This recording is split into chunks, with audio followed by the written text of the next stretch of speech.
Ladies and gentlemen, we had quite a lesson today. We've covered a lot of stuff, so let's solidify those skills that we talked about today with today's homework for 10.1.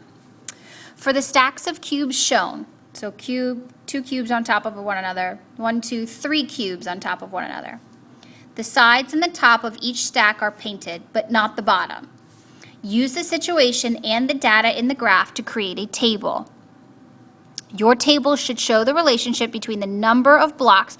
Remember, show the relationship between tells you that the two variables are coming next. So the number of blocks and the number of square faces. So they want us to create a table. All right, we can do that. Here's my x and here's my y. For the first dot, my x is 1. My y is 5. For the next dot, my x is a 2. My y is these must be going 6, 7, 8, 9, so 9.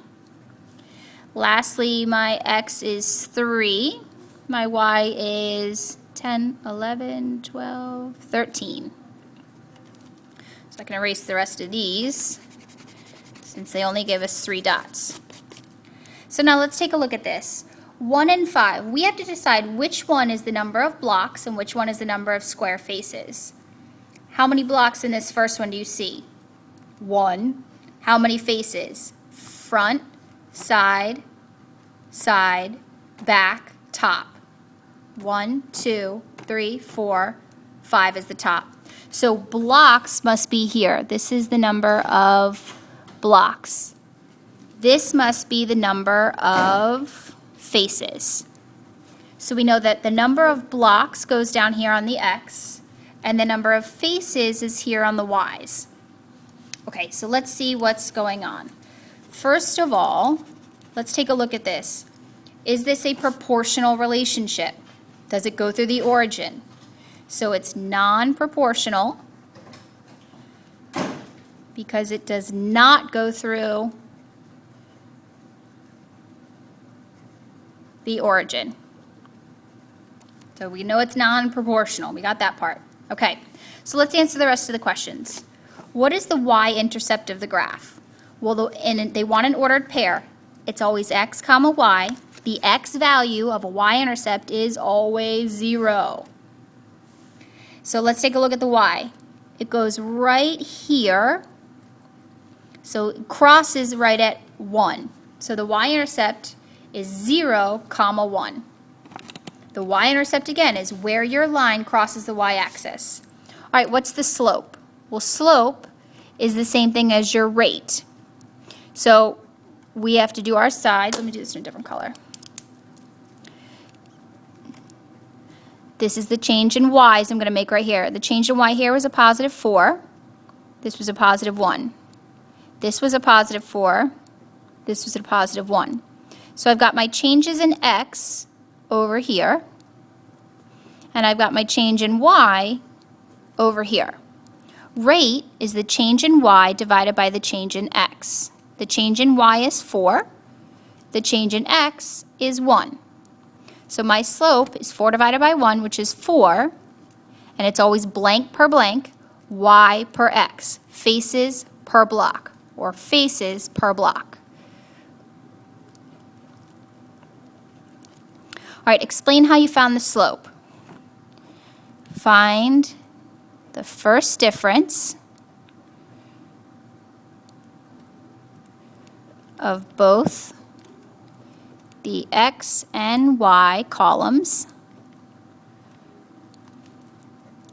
Then divide the change in y by the change in x. That's how you find the slope. All right, so let's consider a pizza situation. We need to draw slope triangles. Now, slope triangles connects each dot, but connects it with a straight across line and a straight up line. If you remember from class today, there's 3 parts. There's the slanted part, there's the change in y, and the change in x. The change in y is your up and down, or your vertical. The change in x is your horizontal, or side to side. And this is up and down. So your change in y is up and down like this. So the change in y represents the change on the y-axis. So we drew the triangles. Now, let's create a table out of these dots. Now, I know this is my x over here, so let's look at our x-axis. Number of toppings. So number of toppings. My y is the price in dollars. Price. And they've given us 4 dots. So let's look at this dot. See if I can fit this all in here. First dot is 0, 7. So 0, 7. The next one is 1, and it looks like 750. The next one's 2 and 8. The next one is 3 and 850. Now we're dealing with money, so I'm going to go ahead and add my little .00s and everything. So my mind knows I'm dealing with dollars here. So let's take a look at this for a second. The number of toppings is 0. So basically I have a plain pizza. So one pizza, no toppings, is $7. A pizza with 1 topping is $7.50. A pizza with 2 toppings is $8. A pizza with 3 toppings is $8.50. Okay. So what is the y-intercept of the graph in question 5? And what, does it represent? So the y-intercept right here is what? 7, or $7. What does it represent? It represents the cost of a pizza with no toppings on it.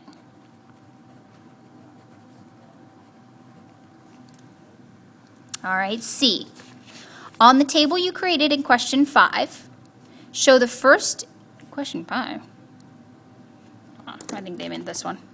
On the table you created in question 5, show the first differences for both the inputs and the outputs.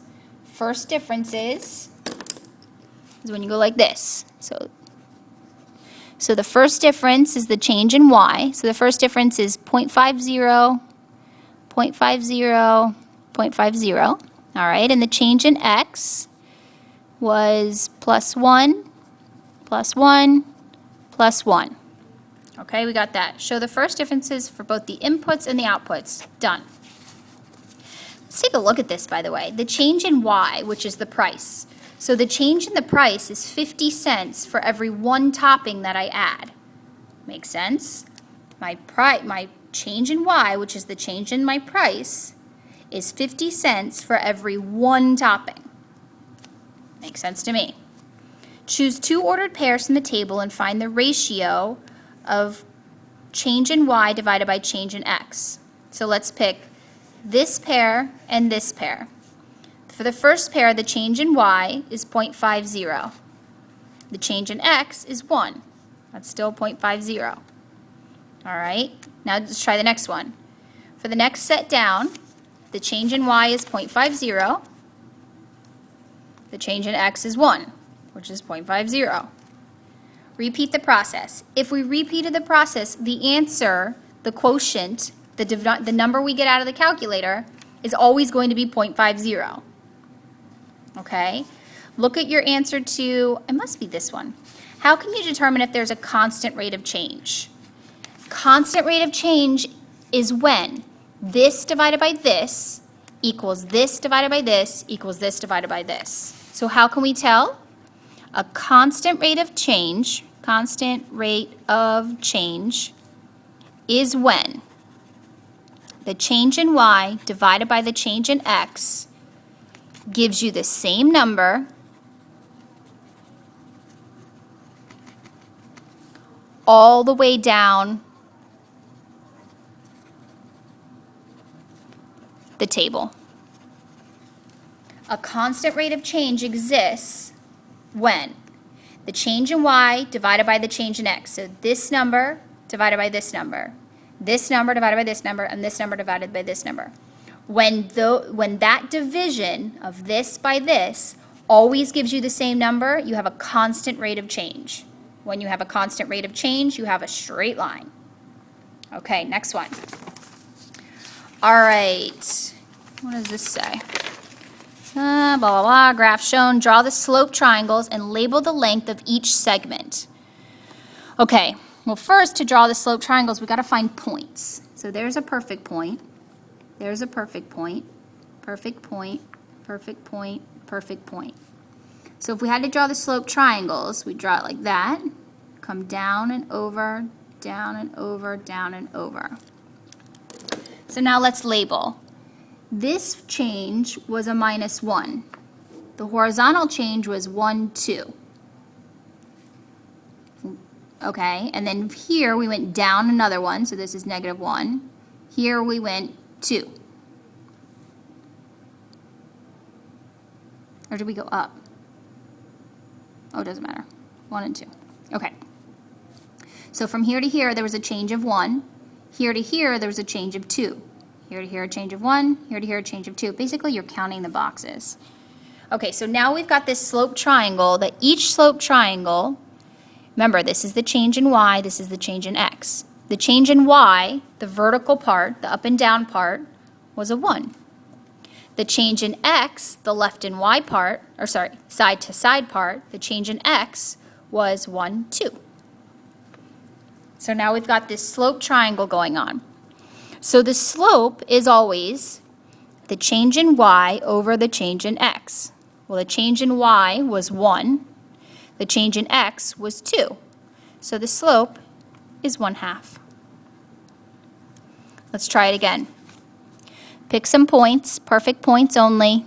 There's a point, there's a point, there's a point, there's a point. Let me go back to this one for just a second. Is this a positive line up here? This is positive, this is negative. Is it pointing towards the positive or pointing towards the negative? Okay, that's why this is positive. Let's take a look at this one. Is this pointing towards the positive or pointing towards the negative? The negative, so I automatically know my slope's going to be negative. So let's take a look at our slope triangles. I had to go 2 here and 1 here. I had to go 2 here and 1 here. 1, 2 here, 1 here, 2 and 1.